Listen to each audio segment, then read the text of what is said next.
Olá, seja muito bem-vindo a mais um fabuloso episódio do Macacos Me Mordam. Estamos aqui, eu, professor Marco Murara, com o meu colega professor doutor Carlan Muniz. Carlan, vamos falar de tecnologia hoje, Carlan?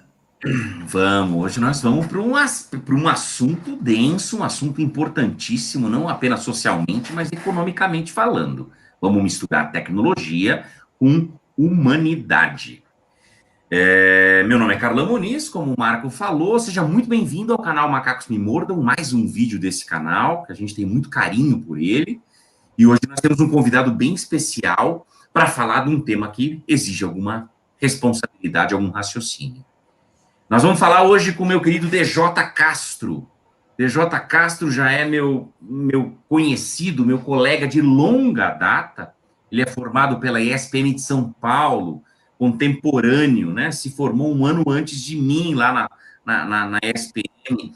Cursou pós-graduação em design, MBA em negócios de moda, trabalhou como diretor de arte, designer em agência de propaganda, trabalhou bastante com marketing direto e web, né? Trabalhou com clientes nacionais nessas áreas todas, foi sócio, diretor de criação da agência de marketing de relacionamento, está em Blumenau, em Santa Catarina, desde 2004, atua bastante no ecossistema de inovação de Blumenau, né? E tem a Nexia Branding, que é uma empresa bastante interessante que trabalha, deixa eu pegar aqui, que eu me perdi, que trabalha na criação, construção e transformação de marcas da região de Blumenau, Santa Catarina e com alguns clientes nacionais. DJ, é um prazer ter você aqui no Macacos Me Mordam. Muito obrigado por ter aceito o convite para conversar conosco. Eu que agradeço, né? Imagina, sempre é um prazer aí conversar com você e, né, e tratar de temas instigantes e desafiadores aí. Vamos nessa. Vamos nessa, vamos nessa. E é bem legal falar, porque na hora de debater sobre a pauta com o DJ, o Marco e eu, a gente levantou uma série de possibilidades, mas no final, a grande dica foi do próprio DJ. Ele puxou para nós um artigo que saiu agora, essa semana, no MIT Technology Review, né? É um artigo que, na verdade, está falando sobre um livro que será lançado em breve, na verdade, neste mês, em janeiro de 2021. O livro se chama The New Possible, Visions of Our World Beyond Crisis. Ou seja, né, o novo possível, as visões do nosso mundo para além da crise.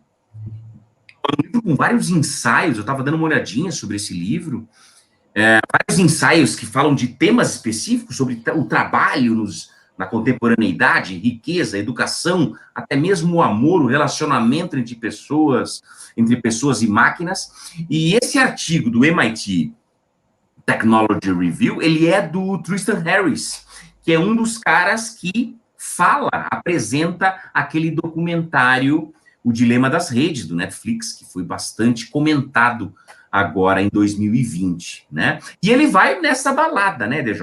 Ele vai nessa balada, vai falando sobre o mercado de atenção. Eu até fiz aqui uma introdução que eu acho que é importante para a gente depois botar as primeiras perguntas. As plataformas digitais hoje, Facebook, Twitter, YouTube, as principais, elas servem, obviamente, de arena, de cenário para todas as interações de milhões e milhões de pessoas no mundo inteiro, e elas, na hora de buscar engajamento e reações, elas acabam criando algoritmos, sistemas, formas de se comportar que têm, na verdade, municiado paranoicos e dividido pessoas. É aquilo, né, Marco, que a gente costuma dizer, às vezes a pessoa entra numa espécie de bolha dentro das plataformas de mídias sociais. E aí, ele usa isso no artigo, ele fala assim, cara, você vai pesquisar um negócio mais simples e logo em seguida o YouTube ou o Facebook tá te entregando um troço até mais extremo naquela mesma direção. Né? Você vai perguntar sobre dieta, no final a menina tá vendo coisas sobre anorexia, sobre coisas que estão valorizando a anorexia e tal. Então, tem um negócio complicado aqui no dia a dia dessas plataformas. E elas acabam mudando um pouco a percepção do real, da realidade para as pessoas. E aí eu vou direto para a primeira pergunta para o DJ, para depois a gente debater. Ao ler sobre esse assunto, sobre as plataformas, de certa forma, moldando percepções, eu lembro muito, DJ, da gente conversando décadas atrás, na faculdade, sobre a televisão e outros meios, mas principalmente a TV, com essa história de administrar a atenção das pessoas, ou seja, eu descubro que um assunto popular é falar de polícia, é um programa sensacionalista, e eu, para manter a atenção, eu levo aquilo até as últimas consequências e tal. Eu te pergunto, as plataformas, elas... É algo novo que a gente está vendo, ou é uma roupagem nova daquilo que a gente criticava na TV? As plataformas, elas estão forjando como as pessoas pensam hoje, assim como a TV possivelmente fazia? De certa maneira, sim, né? Não é algo novo. Então, a gente tinha lá os programas de TV que você espremia a TV e saía sangue, e que tinha coisa a minutagem do Ibope, né? Tinha um monitor de minutagem do Ibope lá que ficava acompanhando. Então, a gente tinha os debates, antigamente, as disputas, Gugu com Faustão no domingo. Então, e tinha coisas que hoje nem poderia acontecer na TV, né? Que deixa a moça na banheira mais tempo, joga mais gente na banheira para segurar a audiência, segura o comercial, etc. O que acontece é que isso que era há 30 anos atrás, a TV a cabo no Brasil surgiu em 89. Então, há 30 anos atrás, a gente tinha 5, 6 canais no VHF, né? Quem é mais novo não sabe disso. VHF Sim. Era a banda de baixo, tinha o HF que tinha alguns canais diferentes, e TV a cabo estava começando a surgir, né? E a TV a cabo daí com um serviço premium que tinha um posicionamento de qualidade. Quando entrou a TV a cabo, a TV aberta começou a popularizar de vez, então tinha essas disputas. O que acontece hoje é uma explosão pré-cambriana, um salto exponencial, aí realmente exponenciou de uma maneira absurda, e que faz com que o que antes era exposto para todo mundo ao mesmo tempo, a mesma mensagem, mesmo que fosse exploratória, predatória e etc, etc, hoje, cada pessoa na tela tem uma mensagem completamente diferente. A minha tela do Facebook é diferente da tua, diferente do Marcos, e de cada pessoa é diferente. E ela é moldada de acordo com a tua atenção, porque a moeda agora... Né? A minha pergunta que a gente sempre faz quando está desenvolvendo um novo atributo de marca, um novo produto, é bom para quem? Né? É bom para o consumidor final ou é bom para o meu esquema de ganhar dinheiro? É bom para o consumidor final ou é bom para algum tipo de processo produtivo? É bom para o consumidor final ou é bom para o programador que está fazendo de uma maneira, alguma coisa que facilita a vida dele, mas a pessoa tem que dar 20 cliques a mais, por exemplo, né? Então, quando a gente traz isso para as redes sociais, a moeda da rede é o tempo de atenção, né? Olhos abertos olhando para a tela. E aí eles começaram a fazer algoritmos ou seja, regrinhas de jogo, código, para tentar manter as pessoas mais tempo conectadas e ligadas numa sequência. E aí viram que eu estou nesse vídeo, o que eu ofereço próximo? E o algoritmo começou a aprender que se eu mantivesse no mesmo tom, caía a retenção. Se eu fosse para um tom mais agressivo, aumentava a retenção. E, na verdade, o algoritmo recompensa os mais agressivos, os mais controversos, os mais polêmicos. E isso virou uma espiral descendente. E aí a gente chega a hoje, que não é só hoje, isso já vem de alguns anos. Além do documentário que você citou do Tristan Harris, tem o Privacidade Hackeada, que fala da Cambridge Analytica, é um documentário de 2017, vai fazer 4 anos, que mostra isso, que eles pegaram esse conceito e adaptaram de uma forma sem ferir as regras do Facebook, isso é o mais interessante, né? Conseguiram ter dados de dezenas de milhões de pessoas nos Estados Unidos para entender em que momento emocional a pessoa estava em relação à eleição e mandar mensagem customizada para direcionar a pessoa para determinada reação, que seria votar em determinado candidato. E aí, por que hackeado? Porque você começa a controlar o sistema, você invade a mente das pessoas, né? e faz com que elas ajam sem perceber que elas estão sendo manipuladas. Esse é o pulo do gato. Só que é o pulo do gato do mal. O artigo ele vem com uma pegada de falar, tá, ok, a gente entendeu, e agora a gente até está no epílogo da história, né? Porque teve privacidade hackeada, mostrando como o Donald Trump foi eleito, e aí agora ele está saindo do governo, né? E as próprias. E aí conecta com o tema do artigo, que é a questão de como que as grandes empresas de tecnologia, né, Apple, Google, Amazon, Facebook, Twitter, etc., será que elas vão poder controlar isso? Será que a gente pode criar uma nova métrica para melhorar a saúde do ecossistema e das relações entre as pessoas, né? E a gente está vendo que, até de maneira abrupta, a gente viu atitudes nesse sentido, né? O Twitter cancelando contas de pessoas não por causa da sua posição política, mas porque abusaram das regras do jogo, porque queira ou não, tem regra de jogo lá. Você não pode dizer que quer matar alguém, você não pode dizer que quer que alguém morra, você não pode induzir a pessoa a sentimentos de suicídio, automutilação, você não pode discriminar as pessoas, tem uma série de coisas, né? E isso é poderosíssimo e perigosíssimo. Marco, é interessante porque eu percebo que parece que no começo das mídias sociais havia uma visão talvez até ingênua de que é um campo aberto. O Facebook é um campo aberto, onde eu posso falar, posso escutar, posso ter o meu canal, né? Posso ter, enfim, a minha fonte de comunicação com o mundo e com as outras pessoas. E hoje fica muito claro que a Facebook, assim como uma rede de televisão, ou seja lá de outro tipo de meio, tem um dono que tem interesses comerciais naquilo e que, de certa forma, controla o jogo. Eu acho engraçado como eu vejo na área de marketing digital, na área de comunicação integrada, né? As agências que trabalham com toda essa parte digital, existe um esforço muito maior do tipo, cara, o que o algoritmo está fazendo agora? Sim. Tá todo mundo, eu não sei se eu estou falando besteira, mas eu sinto todo mundo, eu vejo o pessoal ensinando nos cursos, sabe, de marketing digital. Cara, o algoritmo mudou, moçada. Agora, vem comigo que eu vou te mostrar as novas dicas. Mas eu não sei se eu estou exagerando, mas está faltando senso crítico. Nós estamos seguindo, o jogo muda um pouquinho a regra, ou seja, eu quero seguir porque daí minha marca aparecerá na regra, ela vai aparecer. Só que para onde nós estamos indo, gente? Mas é porque o resultado rápido, ele é maior.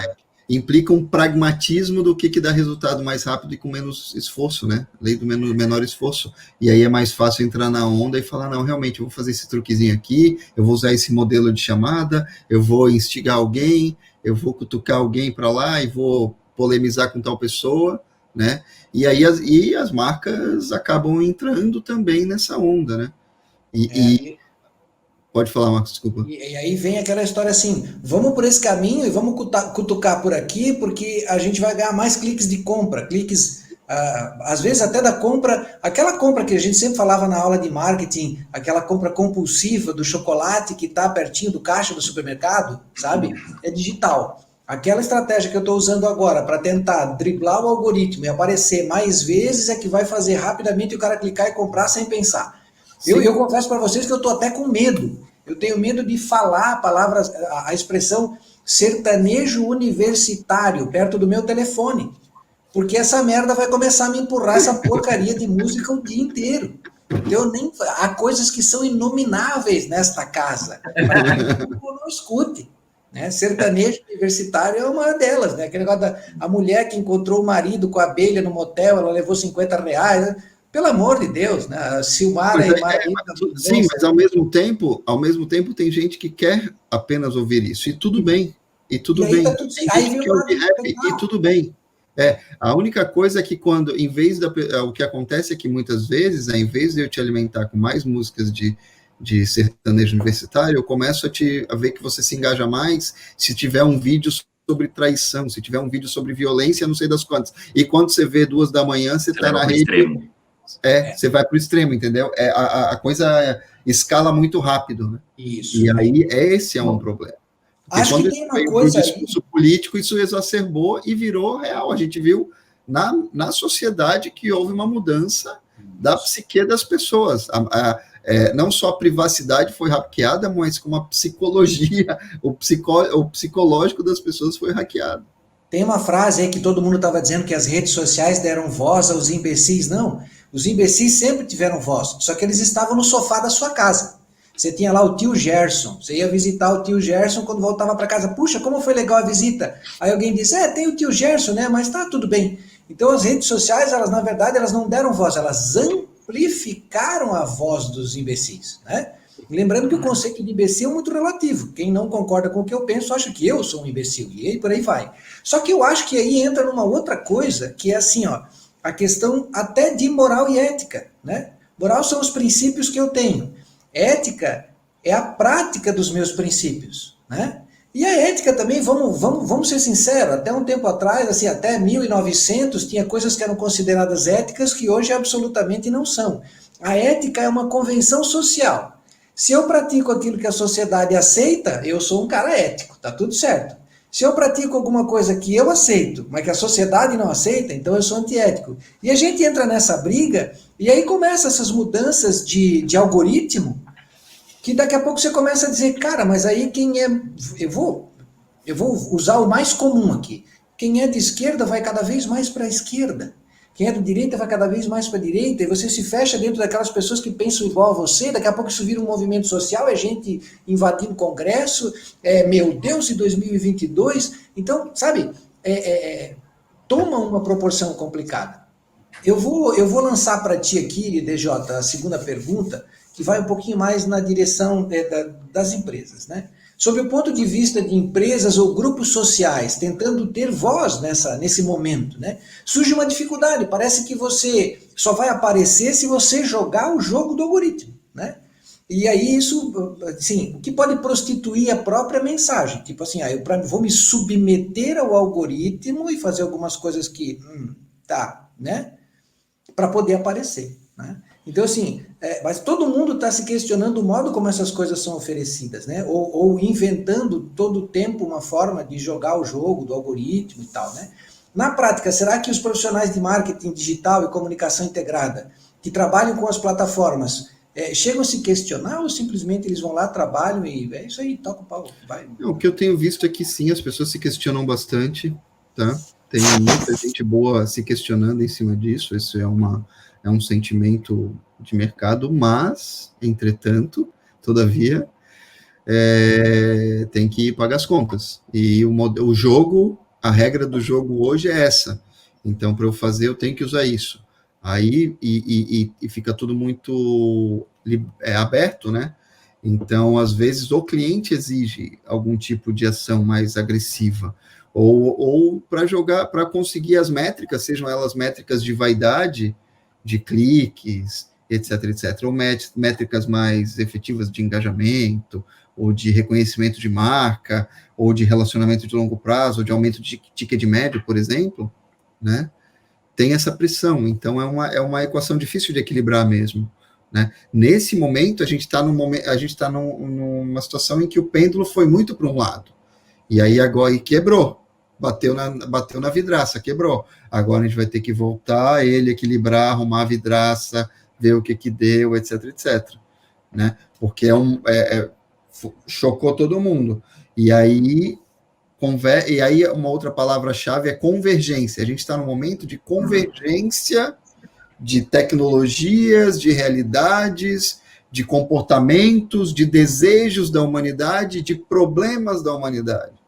E no momento em que a gente está enfrentando uma pandemia, por exemplo, começa a levantar uma série de questões. Como é que a gente vai resolver esse problema? Se todo mundo ficar discutindo e chegou nesse ponto, né, da gente ter realidades paralelas, ou como disse uma americana, fatos alternativos, né? Antigamente a gente tinha uma base de fatos, né? Uma base de fatos única, ou compartilhada para a gente falar, não, olha, eu acho que é esse fato, mas é um pouquinho mais para cá. É esse fato, mais um pouquinho mais para cá. Não, agora é assim. O fato é esse. Não, o fato é esse. Mas não, o fato é aquele. E aí a gente perde a base da realidade. E isso parece que é by design, isso parece que é de propósito, e na verdade é. Né? Tem gente muito grande, ganhando muita grana e ganhando muito poder, manipulando isso. E a gente tem que tomar cuidado. Então, essa reconfiguração, esse reajuste, que aí, conectando com o artigo, mas tem a ver com capitalismo consciente, melhorar o sistema, a gente olhar os problemas. O Kotler escreveu um livro revisando 14 pontos do capitalismo. O Kotler, que é o cara mais capitalista que tem, ele falou, gente, e é um belo livro, recomendo a leitura. E ele falou, isso aqui tem problema aqui, isso aqui a gente podia, aqui veio, isso aconteceu por causa disso, mas agora é melhor a gente fazer assim, seja desde desigualdade, de oportunidade, de meritocracia e etc., como é que a gente equilibra o jogo, né? Porque é uma questão de sobreviver como sociedade. Então a gente tem, e a gente está vendo isso na pandemia também, né? Sociedades que são mais comunitárias, que têm uma sensação de comunidade maior, e sociedades que são mais individualistas. Quem é que está tendo mais problema? Quem é mais individualista? Cada um puxa a brasa para sua sardinha, e cada um cuida do seu, mas a sociedade não prevalece, ela se prejudica. Então, é uma dança complexa. Quando a gente traz para as marcas, é mais complicado, porque tem a pressão de mercado, tem a pressão de resultado. Se é uma empresa grande que tem ação na bolsa, é o resultado do trimestre. Se é uma empresa pequena que está entrando, mas a marca tal que concorre comigo tem mais tantos seguidores. Como é que eu faço? Como é que eu vou chamar a atenção? Né? E a gente acaba não entrando, e aí é uma disciplina que eu comecei a trabalhar em 96 com marketing direto, mas depois em 2000 com marketing de relacionamento, a construção de relacionamentos, entender o ciclo de vida das pessoas, dos produtos, dos serviços e das relações, né? A gente tem que ter isso, entender que tem um horizonte maior. Não adianta só ficar batendo, quero isso, porque a gente está sempre na beira do abismo e está sempre, né, no fio da navalha e está sempre estressado. E o resultado é um desgaste extremo da saúde mental das pessoas. A gente vê adolescentes extremamente estressados de uma maneira que não tinha. E aí, voltando para a TV, tinha lá a banheira do Gugu, que tinha um monte de coisa, o programa lá do cara que queria manter a... Beleza, mas você desligava a TV e ia jogar bola, ia fazer alguma coisa, talvez, ou ia ler um livro, sei lá. A tua atenção era mantida por um tempo, mas você não estava tão engatado ali, não estava tão preso. Hoje o negócio foi hackeado de uma maneira, e isso eu falo, meia culpa também. Meia culpa no sentido, eu acabo sofrendo disso também, né? A gente está ligado no dispositivo, a gente olha, não, putz, deixa eu ver ali o Twitter. Deixa eu ver se não sei quem já foi preso, deixa eu ver se não sei quem já aconteceu o quê. A gente está ali, e sabe? E aí a gente esquece do que o Cal Newport fala lá, de repente, da atenção plena, do trabalho profundo, né, de se dedicar tempo com abrangência, com menos abrangência e mais profundidade, e ler, atenção aprofundada, etc., que é o que a gente precisa para a humanidade. O pessoal tem falado muito do Charles Darwin, né, o darwinismo aí, né, prêmio Darwin, tal, né? Sim.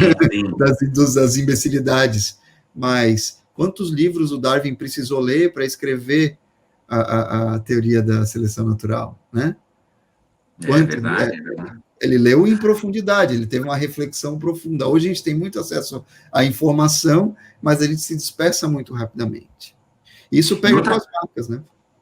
Sim, e DJ, é engraçado, a gente está bem nostálgico, talvez no tema mais assim, contemporâneo de todos do canal, e eu estou extremamente nostálgico também, porque, por exemplo, tem duas coisas duas analogias que eu faço, que a gente sempre usou em marketing, e que eu uso agora. Primeiro, existe, às vezes, uma preocupação com o curto prazo em detrimento, às vezes, do longo prazo, mas uma preocupação que sempre existiu, né?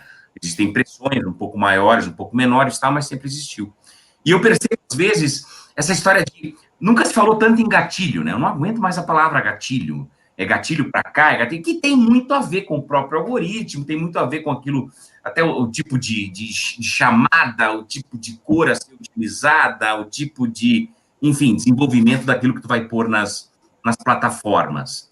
E às vezes eu tenho uma sensação que você está mais preocupado com o gatilho, com o call to action, com o chamar o cara para o clique e para baixa esse book, pelo amor de Deus, e tal, que às vezes você não constrói relacionamento. Eu tenho, às vezes, dúvida. Eu sei que, claro, que tem algumas ações dessas que podem dar a ponta de lança para começar o relacionamento, mas eu sinto falta, às vezes, de coisas que eu chamaria mais de construção de branding, de maneira mais calma e ritmada, e não essa pauleira. E uma outra expressão nostálgica que a gente falava na época da faculdade, que é nós, dessa forma, a gente constrói um congestionamento e depois reclama dele. Eu tenho essa sensação, ou seja, aquilo que a gente sempre reclamou na propaganda, eu enxergo acontecendo nas plataformas. Ou seja, está todo mundo usando os mesmos gatilhos, está todo mundo... Eu não estou dizendo que eles não funcionam. Eu estou dizendo que existe um congestionamento que me parece muito explícito e que acaba até com o prazer do negócio. Ou seja, a efetividade pode baixar, você talvez não tenha construção de relacionamento e marca como poderia ter, exatamente porque parece que está todo mundo indo, e na minha opinião isso é aquele rabo de foguete do algoritmo, ou seja, eu quero fazer aquilo que eu sei que hoje e amanhã pode me dar mais resultado. Sim. Estou falando besteira? Não, é isso. E, assim, e a gente tem tanta coisa piscando e tal, na época no começo da internet, na internet da Pedra Lascada, quando eu trabalhei na Ogilvy Interactive, a gente fazia os bannerzinhos em GIF de 12 KB, né? Sim. Ficava piscando. Ficava piscando ali, tal, né? Hoje você tem, vem do que você falou, do que você procurou e etc. Mas tem tendência e contra-tendência. Eu navego hoje na internet, como eu imagino que as pessoas vão acabar navegando no futuro, com bloqueadores. Eu não vejo mais publicidade. Com bloqueadores. Eu navego sem dó com bloqueadores, sem dó. Eu não tenho dó. Eu prefiro pagar pelo conteúdo de qualidade que eu quero assistir. Eu tô nessa relação, porque senão eu não consigo, e até porque eu tenho já o meu cérebro não me ajuda, se tem uma coisa piscando eu já tô ali, né? Eu preciso de tranquilidade. Eu escrevo toda semana eu escrevo um pequeno artigo de opinião para uma rádio aqui, né? Eu escrevo aqui em Blumenau. Eu escrevo num aplicativo que é um editor de texto, que é tela preta e texto branco, não tem nenhum elemento. Porque senão, é como se eu estivesse numa máquina de escrever. Por quê? Porque é nostalgia? Não, porque preciso de atenção plena, entendeu? E senão você tem 500 elementos eu não preciso formatar o texto quando eu estou escrevendo, eu vou escrever, depois eu formato o texto. Então, exemplo de coisas. Mas assim, então, se as pessoas começarem a bloquear, aí é o ativismo de marca, a Isabela fala muito disso, e fizerem isso, vai ter que, talvez as marcas tenham que ter uma nova visão do que elas estão fazendo, né? Porque a grande palavra-chave aí dessa questão toda também de privacidade e dessa invasão é o combinado, é o autorizado, né? É o consentimento, mas deixa claro o consentimento. Quando tem consentimento, você pode até usar um pouquinho de violência. Você pode ter uma relação sadomasoquista consentida, não tem problema. A palavra-chave é consentimento, né? Então, se a pessoa entendeu o que ela está cedendo de informação para determinada coisa, está claro ali, e tem uma lei que regula, e ela concorda, fala, não, para mim não tem problema nenhum eu transmitir a minha localização em tempo real, quando eu estou com os meus filhos, deixando eles na escola, enquanto eu estou falando com uma marca tal, e não sei o que lá. Beleza, é o julgamento da pessoa, ela tem essa liberdade. O que não pode é dar o truque falando, não, a gente respeita a sua privacidade enquanto está monitorando tudo isso. E por isso que entra uma LGPD, uma Lei Geral de Proteção de Dados, que aí, né, versa sobre privacidade, segurança de dados, que é ninguém pegar o teu dado e jogar por aí. E já teve uma decisão bem importante da Serasa Experian, que foi proibida de vender base de dados de CPF das pessoas. Era algo clássico no Brasil.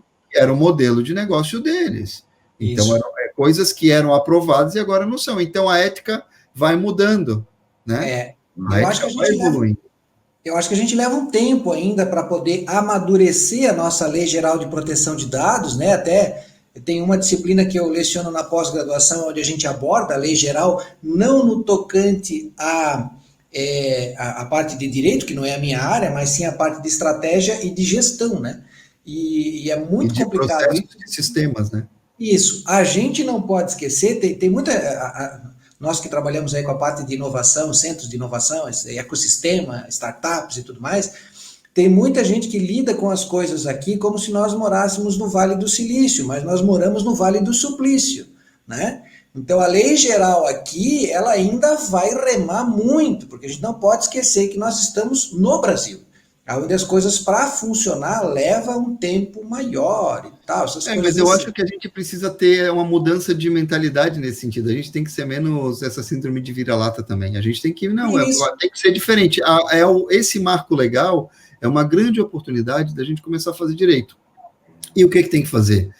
Escolher a tese correta, que tem uma série de teses lá da LGPD, tanto da parte legal quanto de gestão de sistemas, né, tipo, gerenciamento de processos e dados, etc. A tese correta, né, de necessidades, enfim, de utilidade, etc, etc, né? E uma coisa que inverte sai do opt-out para o opt-in. O que quer dizer esse palavrão em inglês? O opt-out é a pessoa te colocou lá e aí você tem que pedir para sair. E aí agora inverte. A pessoa tem que te pedir a tua autorização para você deixar ela te colocar. Esse é um ponto-chave. Porque Sim. Senão você está entrando. A gente estava sendo jogado em tudo. Isso já aconteceu em outras coisas. Na época tinha cartão de crédito que mandava o cartão de crédito pré-aprovado para sua casa. Você tinha que avisar que não estava, senão você. Você estava valendo. Era um negócio maluco. Então, é claro, a regra vai evoluindo, né? Tem uma frase desse artigo que é excelente, que é assim: o problema da humanidade é que nós temos emoções paleolíticas, instituições medievais e tecnologia a nível Deus. Então, a gente precisa equilibrar isso. A gente tem que, sim, entender as nossas emoções, mas tentar equilibrar para a gente ter saúde mental e entender esse contexto melhor. Né? Fazer as instituições evoluírem um pouquinho mais rápido, que o processo democrático ele é lento, ele é problemático, mas ele é o melhor que a gente tem, a gente precisa fazer isso aprimorar e fazer com que o desenvolvimento da tecnologia, e aí é o cerne do artigo, da discussão, enfim, que a gente tenha novas métricas, que a gente tenha novos parâmetros, que a gente tenha outros propósitos, e que esses propósitos estejam alinhados, em vez de só aumentar, prender a atenção das pessoas e ver se elas estão evoluindo, se isso gera uma jornada de aprendizado, se isso gera evolução humana, se isso gera colaboração e etc. E aí, colaboração é a palavra-chave. Para isso acontecer, todo mundo vai ter que colaborar. Seja direita, esquerda, de cima, de baixo, para frente, para trás, em todas as dimensões. A gente precisa fazer repensar a internet, né? Repensar essa relação. E DJ, inclusive o artigo ele fala de uma espécie de fazer acreditar, né? Ele usa essa expressão. Precisamos fazer acreditar. E ele chega a mencionar, fazer acreditar, os barões da tecnologia precisam dar um passo à frente, da mesma forma que países estão se unindo em torno de aquecimento global, de outras mudanças que se fazem necessárias, né? De combater. Então, acho interessante, o artigo, em determinado momento, ele se transforma num manifesto, literalmente. Ou seja, precisamos, é claro que temos que conscientizar as pessoas, mas não adianta, se os grandes líderes, até porque isso que a gente tem conversado até agora, nesses 30 minutos, é sobre como as pessoas e empresas que atuam nas plataformas correm atrás do algoritmo. A grosso modo, é mais ou menos isso que nós conversamos até agora. Ou seja, sem falar com os barões, para que eles se conscientizem e acreditem que precisa desacelerar alguns extremismos que a plataforma está construindo, a gente, vindo de baixo, não é tão simples assim, né? Até porque eles falam que não são mais do que 10 os barões que você precisaria convencer. Sim. E tem um conceito, né, o Yuval Harari fala das ficções compartilhadas, né? Então, são sistemas ficcionais que a gente compartilha, seja a religião, seja a política, seja né, as historinhas que a gente conta, isso são ficções compartilhadas. A gente precisa criar uma nova ficção compartilhada para o que a gente quer que a internet seja. E realmente, você tem aí 10 pessoas que têm quase todo o poder, é uma curva de Pareto. 10 pessoas têm 80%, 90% de poder sobre a internet. Tanto que, com os eventos de 6 de janeiro de 2021 nos Estados Unidos, a gente viu o que aconteceu. Pessoas foram suspensas do Twitter, pessoas foram banidas do Twitter, aí começou a cair o castelo de cartas, né? Literalmente o castelo de cartas, a gente volta para a série do Netflix, que fundou esse movimento de vídeo on demand do Netflix, ali, de conteúdo próprio on demand, né? Mas começou a cair o castelo de cartas. YouTube, Facebook, Twitter, e por aí vai. A própria Amazon, que a Amazon, mais do que ser a maior empresa de comércio eletrônico do mundo, ela é um grande player de cloud, né, de armazenamento na nuvem. Então, ela falou, o Parler, que é a rede social, que a pretexto de ter liberdade total de expressão, virou um antro de planejamento extremistas, né? E aí a liberdade de expressão termina na lei, termina no crime. Se você está usando a sua liberdade de expressão para praticar um crime, para arquitetar um crime, para aí. E não tinha regulamentação. A Amazon viu que isso feria as regras de termos de uso de serviço da plataforma deles, e falou, a gente, estamos fora. E aí, quando a Amazon está fora, todo mundo está fora. Eles não conseguiram colocar o site no ar ainda. Mas isso só aconteceu por causa de um pequeno detalhe que aconteceu no dia 5 de janeiro, que foi o resultado da eleição, da disputa do runoff lá do Senado na Geórgia, que virou o balanço de poder no Congresso americano. Aí tem uma hipocrisiazinha aí, né? Porque o cara, ele estava fazendo a mesma coisa o tempo todo.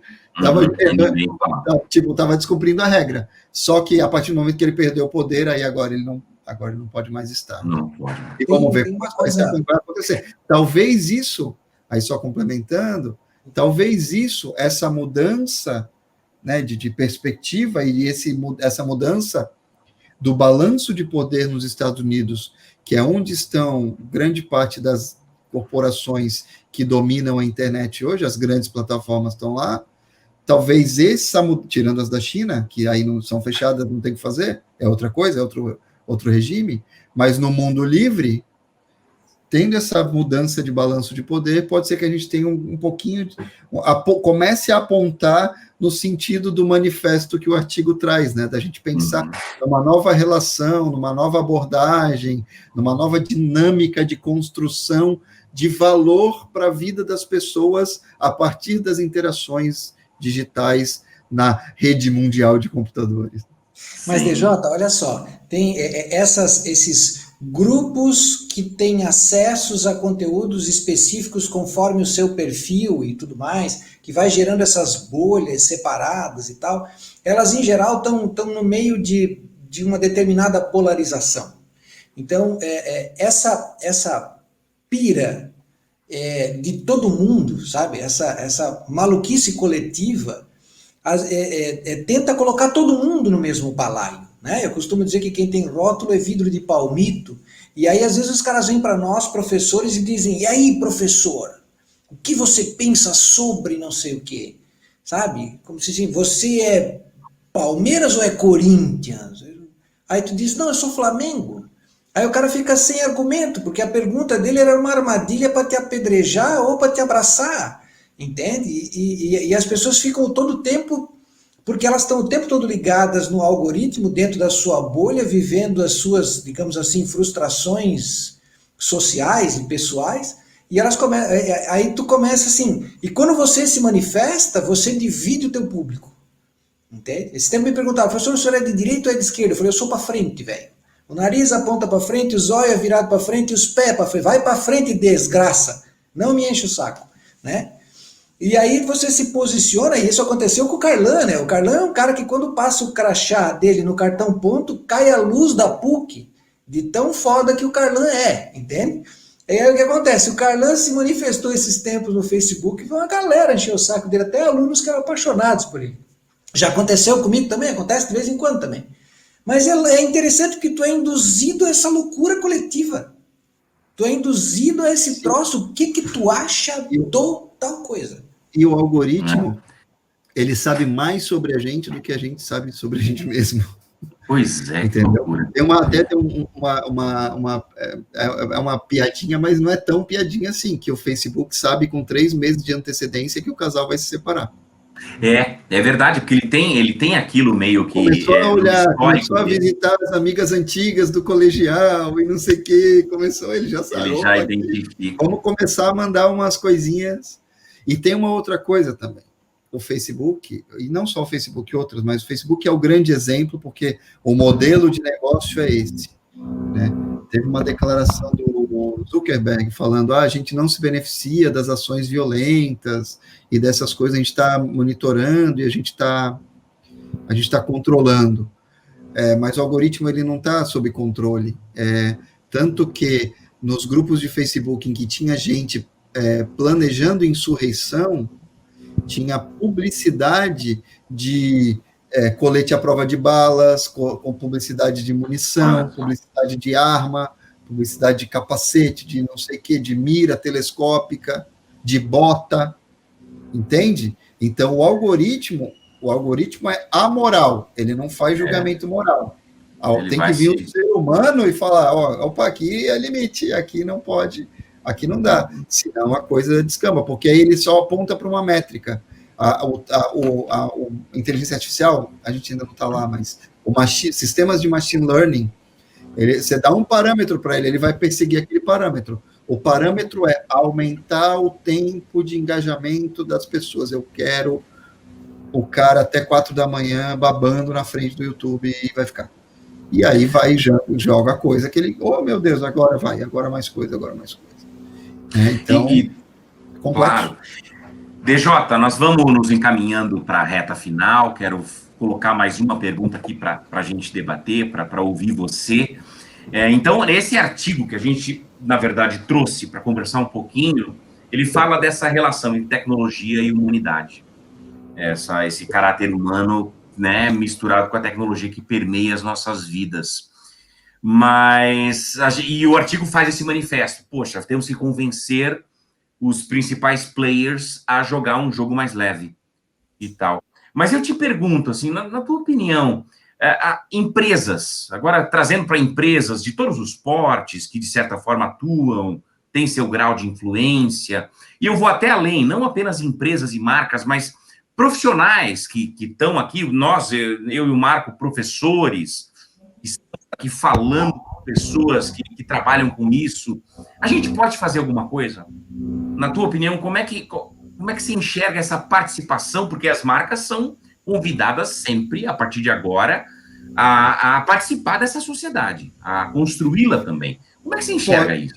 Pode sim, claro que pode. As marcas têm poder e têm poder de influência. Tem 2 coisas importantes que eu acho que a gente vale destacar.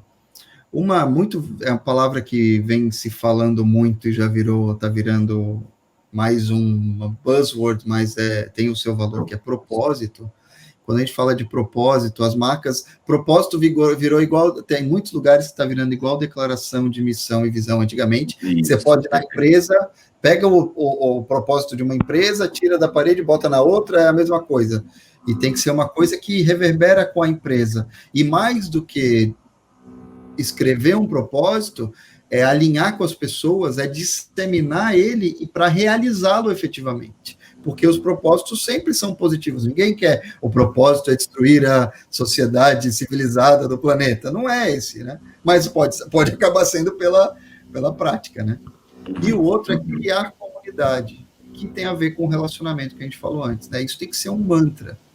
As marcas mais bem-sucedidas tem que ter uma série de princípios ali que estão alinhados e as pessoas se conectam assim. Até para dizer com quem eu quero me conectar e com quem eu não quero. Às vezes a gente tem que delimitar. Ou então, não, você tem ali, mas a partir do momento que você se relaciona comigo, você tem que ter uma atitude diferente, porque esses aqui são os nossos princípios. E princípios são aquelas coisas que a gente não abre mão, né?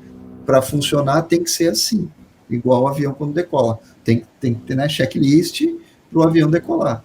Então a gente tem que pensar nisso. As marcas têm, mas tem que ir além do discurso, porque assim, não adianta uma fábrica de refrigerantes doar $100 mil para uma comunidade na África e gastar para fazer um campinho, e aí gasta $1 milhão para fazer um puta documentário, não sei o que, bonito e tal, enquanto ela está gerando poluição com microplásticos, enquanto o produto que ela vende gera pessoas gordas, desnutridas. Pode falar gordo, é politicamente incorreto. Gera pessoas obesas, desnutridas, entende? Então tem um monte de problema, aí aquela coisa da responsabilidade social corporativa tem que ser efetivamente levada a sério, não só com métricas de vaidade. Olha que bonito aqui no nosso relatório anual, a foto da comunidade lá da África. E o filme foi feito pelo diretor tal, olha que bonito. Acesse o QR Code aqui e assista, entende? Enquanto está gerando mal. Então a gente tem que ter um resultado, não é ser carbono neutro, né? Não é só ser neutro, tem que ser net positive. E não só em relação a carbono, em relação a gerar impacto positivo. Aí é organizações que geram impacto positivo. Isso é um movimento. As B Corps, né, as empresas que pensam de maneira diferente. É um exemplo, se conectar com isso. Pensar em fazer... Aí tudo muda, né?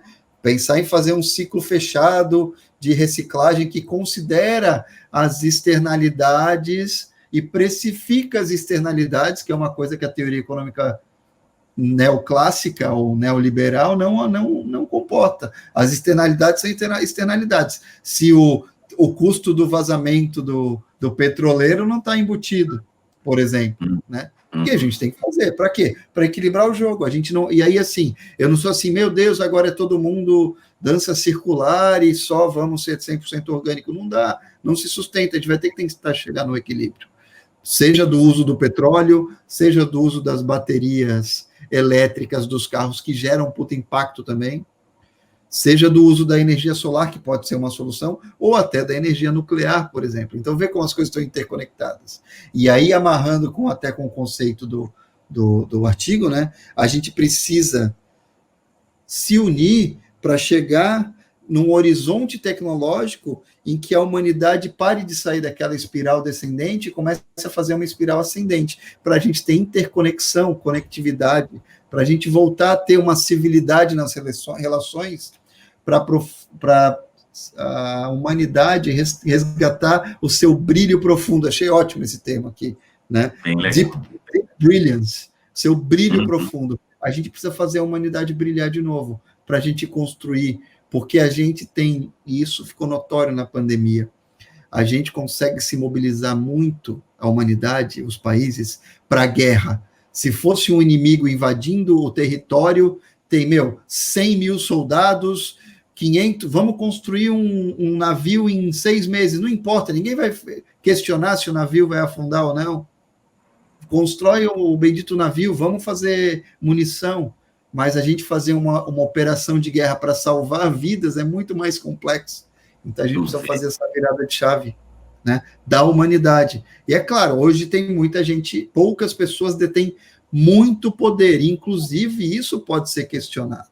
Um Facebook da vida, e a Microsoft sofreu lá nos anos 90 com uma grande ação né, anti-cartel, antitrust nos Estados Unidos. Talvez o Facebook tenha que sofrer isso, não sei. Cabe às entidades regulatórias. Vai ter que dividir o Facebook, o Instagram e o WhatsApp. Tanto que o Facebook está sendo maroto agora, né?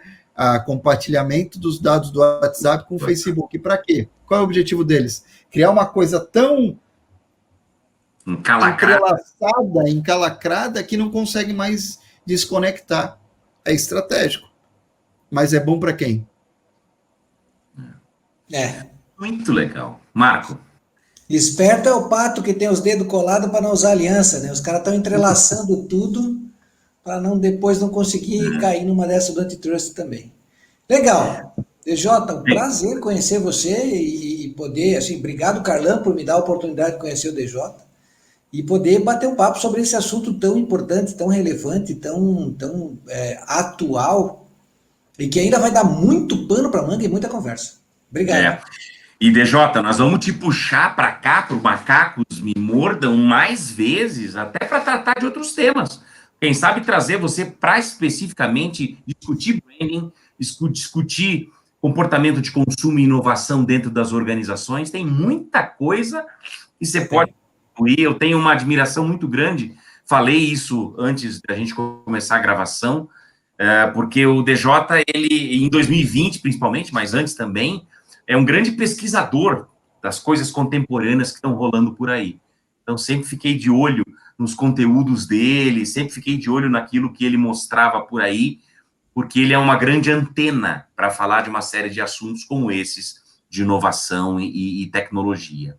Eu te agradeço bastante. Aliás, eu quero deixar um recado para quem chegou até aqui, né? Para que, por favor, se gostou dessa conversa com o DJ, deixa um like nesse vídeo e se inscreve no Macacos Me Mordam, porque a gente está colocando uma série de conversas entre nós e com convidados para falar de marketing e de empreendedorismo. DJ, obrigado pela tua presença, viu? Obrigadão, e é assim, a gente está, mais do que numa era de mudanças, a gente está numa mudança de era. É um tempo muito bom para estar vivo, e a humanidade tem uma grande oportunidade para mudar para melhor, né? Mas a gente precisa se aproximar, se integrar, entender o que nos une e o que temos em comum, em vez de focar nas diferenças, né? E tomara que as bases tecnológicas e o horizonte tecnológico melhore nesse sentido, para que a humanidade também melhore. Super obrigado aí pelo convite, eu estou à disposição para qualquer tema, a gente pode falar qualquer coisa, e é isso que me move. Meu Deus, o cara ainda por cima é um poeta, Marco. Meu Deus. Abraço para todos, um beijão, até o próximo vídeo. Tchau, gente. Até mais.